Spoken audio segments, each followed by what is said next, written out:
PCSO Charitimba, handog ng nagbabalik na bukal ng ikatlong distrito ng Laguna. Bukal Angelica Jones Alarba, katuwang si Directress Imelda Papi ng PCSO. Samantalang namahagi si Bukal Angelica Jones Alarba kasama si Directress Imelda Papin ng Charitimba na handog ng PCSO at ng Bagong Pilipinas sa mga mamayan ng Victoria Laguna at Liliw Laguna kasama ang nagbabalik bilang ina ng Victoria Laguna na si Mayora Corazon Almeda. Katuwang si Kapitan Oni Pajardo na kasalukuyang kapitan at dating konsyal ng bayan ng Victoria at susunod na vice-alkalde ng nasabing bayan. Ito'y ginanap kahapon ng ika-12 ng Disyembre taong kasalukuyan sa Masapang Elementary School, San Benito Canlurang Cover Court sa Victoria Laguna at sa Kalumpang Cover Court sa Liliw Laguna. Namahagi sila ng 300 charitimba sa Masapang Elementary School sa mga senior citizen. Gayon din sa San Benito Canlurang Cover Court at sa Kalumpang Cover Court na naglalaman ng grocery items.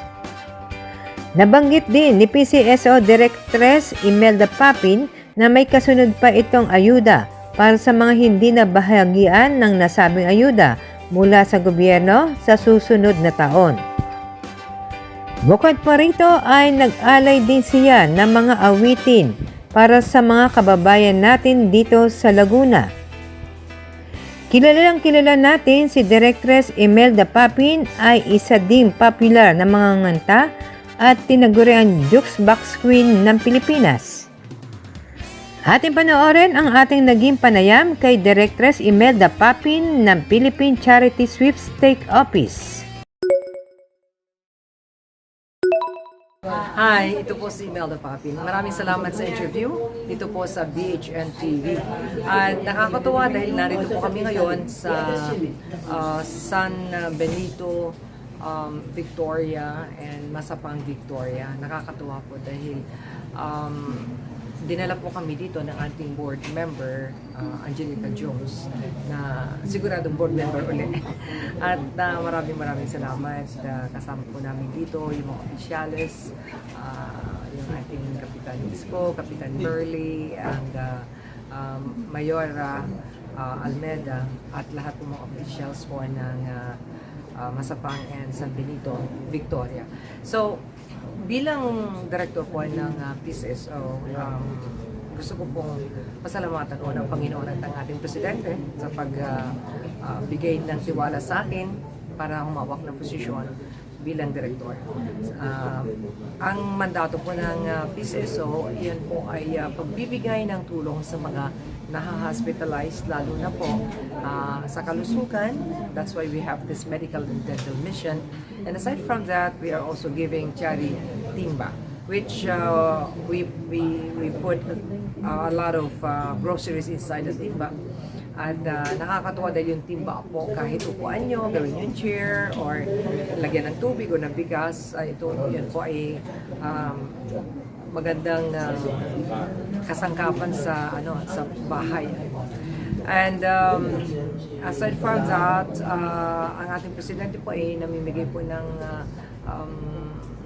PTV or ambulance, patients transport vehicle, sa mga bawat munisipyo. And he said that before the end of his term, mga 3 years pa po before siya po ay magpapahinga naman bilang presidente, ay masasaturate na po ang buong Pilipinas para magkaroon ng mga ambulances.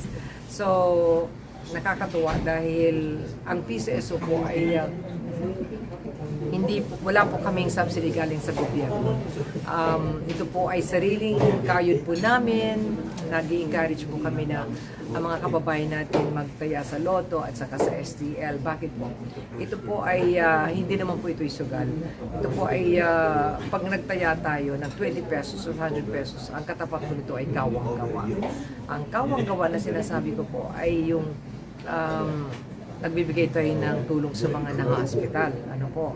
So, 1,000 po ang binibigay ng business. So, kung 20 pesos lang po ang ating tinataya, siguro naman po, wag na kayo mag-expect na manalo. Pero kung manalo kayo, napakagandang swerte yun. Ano po, basta importante, isipin po ninyo, nakatulong na kayo kung kayo po ay nag-participate para tumaya.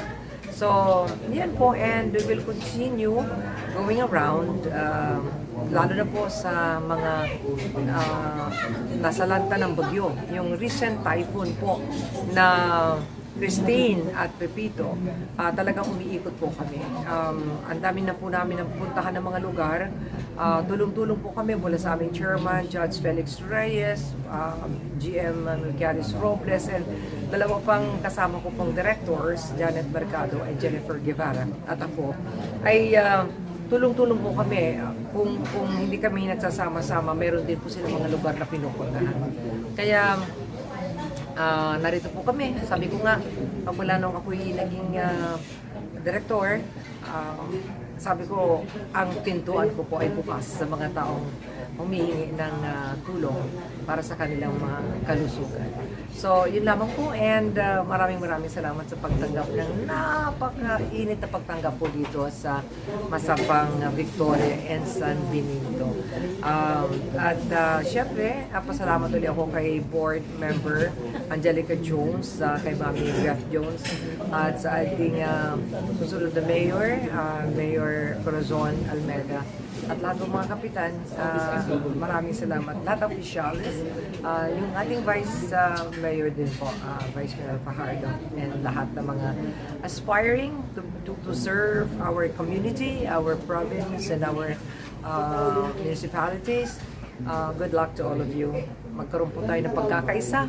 Pagdating po sa pagtulong sa ating Presidente, walang kinikilingan, walang tinititigan. So, kailangan open ang aming puso, kalaban o hindi sa politika.